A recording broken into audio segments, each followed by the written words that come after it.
All right, so if you're in the world of, manufacturing, distribution, or logistics, this deep dive is definitely for you. Absolutely. We are talking about the huge strategic shift toward direct-to-consumer, Mm. or DTC. The real question isn't if it's happening anymore. No, not at all. It's how do you actually pull it off without creating, well, total chaos inside your own company? Exactly. Manufacturers are getting these incredible new tools. We're talking AI, IoT sensors, really sophisticated digital platforms, and it lets them get so much closer to their end customer. But that relationship used to belong to the dealer. 100%. So Yeah. you get this core tension. How do you build those direct connections, monetize these new digital services, and not completely alienate the dealer networks that, built your entire business? That tension is really the heart of the source material you sent over, and they give it a name right away. The DTC paradox. It's when a company makes these huge, serious investments in a direct strategy, but the financial returns are just underwhelming. And at the same time, it's straining all those crucial relationships with partners. And it is a very real danger. I mean, historically, manufacturers were perfectly happy with indirect sales. Dealers solved enormous problems for them. Like what, specifically? Well, things like handling inventory, managing local service, just making sure the product was physically there when and where a customer needed it. They provided what the academics call place utility and possession utility. So all the messy, on-the-ground work. All of it. But these new digital tools start to pull that power back to the manufacturer. And the John Deere example in the source is just a perfect illustration of this. They push so hard on DTC to monetize their digital platforms like the Operations Center. They did, but the financial results just didn't follow. Suddenly, that really ambitious goal, 10% of revenue from digital by 2030, it started to look shaky. So they had to pivot. A major pivot. They had to show some real corporate humility, pause, and then reinvest heavily right back into their dealer network, all while trying to keep that digital dream alive. It just shows you how delicate this whole balancing act is. Okay, so let's unpack the fundamentals here. Yeah. The sources lay out these three basic sales approaches, right? Right. Indirect, direct, and hybrid. But how does this hybrid strategy actually work? I mean, isn't mixing direct and indirect channels, well, isn't that a bit like mixing oil and water? It absolutely can be. It is if the manufacturer just sees them as being in competition with each other. Okay. Because that direct model where the manufacturer wants to control everything end to end, it lets them build brand loyalty, and this is the big one, get all that customer usage data. But it costs a fortune. A fortune. It's a massive investment in infrastructure and people, you name it. And the indirect model avoids that cost, but it kind of leaves the manufacturer flying blind, data-wise. Precisely. So the hybrid approach is that attempted sweet spot. You might reserve direct sales for your highest value accounts, the really complex ones, while you use your indirect channels for broad market coverage. And the key concept here, according to the sources, is omnichannel. Yes, exactly. It requires total synchronization, which means you need collaboration, not competition. I like the term they used, co-opetition. It's not just putting up with each other. No, it's collaborative competition. Both sides have to recognize that they're ultimately stronger working together. So given all this friction, this paradox, Mm-hmm. why are manufacturers even bothering? Why take the headache? Because the potential benefits are, frankly, existential. The sources point to 4 big drivers. You get to strengthen your brand and your competitive position by owning the narrative. And you get the data. You unlock those critical data-driven insights, which you absolutely need for future products. And finally, you can dramatically improve customer retention because you actually have a relationship with them. Which brings us to the core finding. It's not about disintermediation. It's not about firing your dealers. No, it's about deep integration. The real success stories happen when DTC efforts are applied collaboratively across the 4 phases of the customer journey. Okay, and the sources organize those 4 phases into 2 different logics. That's right. The first half, awareness and purchasing, that involves what they call a value shift. And this is the tough part. This is where the manufacturer is taking over roles the dealer used to have, and that means you have to redistribute revenue and redefine who does what. So let's start there with that value shift. The first example is in the awareness phase with a company called Power Tool Inc. Right. Their problem was that the dealer network just did. They struggled to explain the benefits of all the new, complex digital features. So what Power Tool Inc. did was they launched this really comprehensive digital hub. And it wasn't just a website. It was interactive, full of deep walkthroughs, testimonials. It was designed to educate the customer completely on its own. But, and this is the key part, they didn't cut the dealers out. Not at all. They actually encouraged dealers to send customers to the hub for the deep dive. It became a digital supplement for the sales conversation, not a replacement. And the result was that it actually made the dealer's job easier. Much easier. The customer who walks in the door is now already informed, they're confident. The manufacturer did the heavy lifting on education, so the dealer could focus on closing the sale and handling local service. Okay, now let's move to the purchasing phase. The example is Apparel Manufacturer, Inc. Their motivation seems pretty classic for DTC. Oh, yeah. Better brand control, higher profit margins, keeping up with e-commerce. Which obviously creates immediate tension with retailers. It does. But they were very strategic about it. They made their direct channel special by offering, say, exclusive products or early access to new collections. It gave customers a real reason to engage with the brand directly. But the really clever part is how they wove the retailers back into the process. Yes.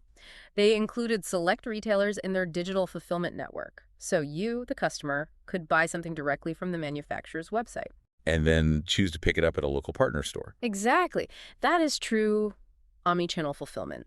And maybe the most important piece, they took the data they were gathering from their direct sales and shared those insights back with their retailers. So the retailers could plan their inventory better. Precisely. Yeah. That move ensures the partner actually benefits from this digital shift, instead of just seeing it as a competitor trying to steal their business. Okay, this is where it gets really interesting for me because we're moving into the second half of the journey usage and retention. Mm-hmm. And the logic shifts away from just moving value around. This is about creating entirely new value that, just didn't exist before these digital platforms. Let's look at the usage phase with Tire Inc. Their customers' fleet operators were demanding a lot more than just tires. They needed real-time performance data, coordinated service. And that completely challenged the old dealer model. It did. So Tire Inc. started with a foundation of trust. They created this very clear, transparent data policy. It spelled out exactly what data would be collected and how it would be shared between the fleet operator, the manufacturer, and the local dealer. No secrets. But that transparency is what unlocked the new value. Yeah, absolutely. The platform gave operators instant alerts on tire conditions, but at the same time, it gave the local dealer predictive maintenance data that they could never have gotten on their own. And they integrated the digital tools right into the dealer's own systems, so it didn't replace the dealer at all. No, it supercharged them. It made their service role proactive and truly essential. Now, the sources mentioned they did hit a snag at first, right? Yeah, a financial one. Right, the subscription fees. Both the fleets and the dealers were a bit hesitant to pay for the platform before it really got going. So the solution was simple, but very effective. A free trial period. A free trial. It let everyone experience the value firsthand. It proved that plugging these digital tools into the dealer's daily work made them far more effective. Let's turn to that final phase, retention, with the Footwear Inc. case. Their challenge was huge. They wanted to create a fully circular, recyclable safety shoe. And dealers are great at selling shoes, but they were not equipped to manage a complex recycling program. So they used a really cool DTC tool, the Digital Product Passport. Yeah, this was fantastic. Just a simple QR code on the shoe. You scan it, and you get all the info on the materials, its durability, the exact recycling process. It sounds totally direct, but again, they brought the dealer right into the middle of it. They did. The dealers were the ones who onboarded customers to the app. They were the ones who helped facilitate the physical returns for recycling.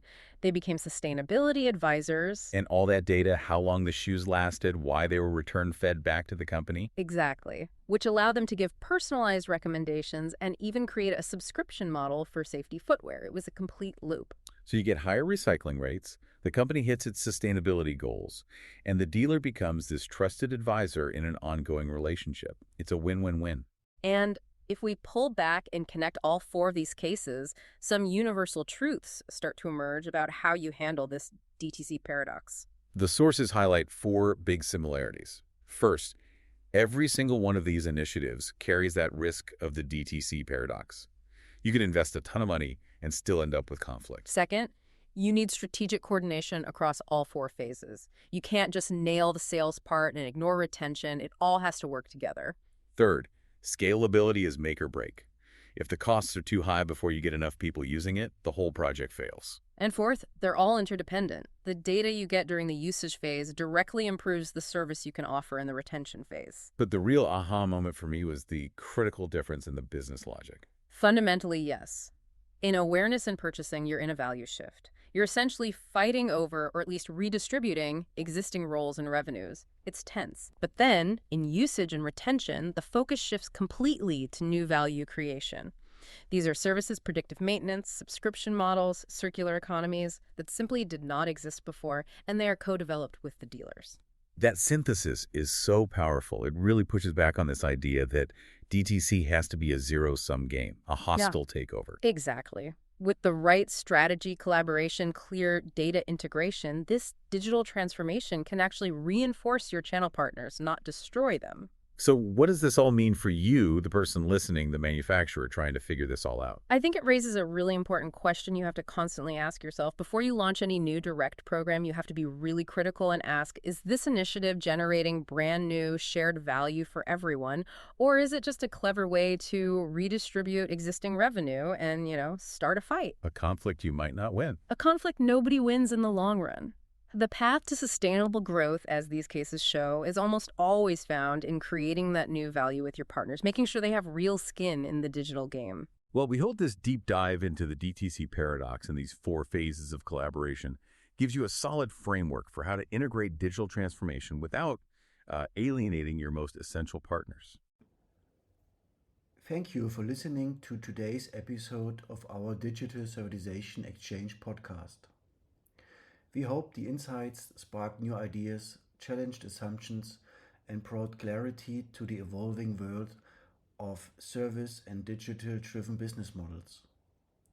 This podcast is grounded in extensive research across various fields, drawing on years of academic work, case studies, and cutting-edge publications. It also shaped by hands-on experience of our collaboration partners, whose real-world challenges and successes help us to translate theory into practice. If you enjoyed the episode, consider following the podcast and sharing it with colleagues who are navigating the civilization journey. Your support helps us continuing bridging high-quality research-based and practice-proven perspectives straight to your ears. Thank you for tuning in and see you in the next episode.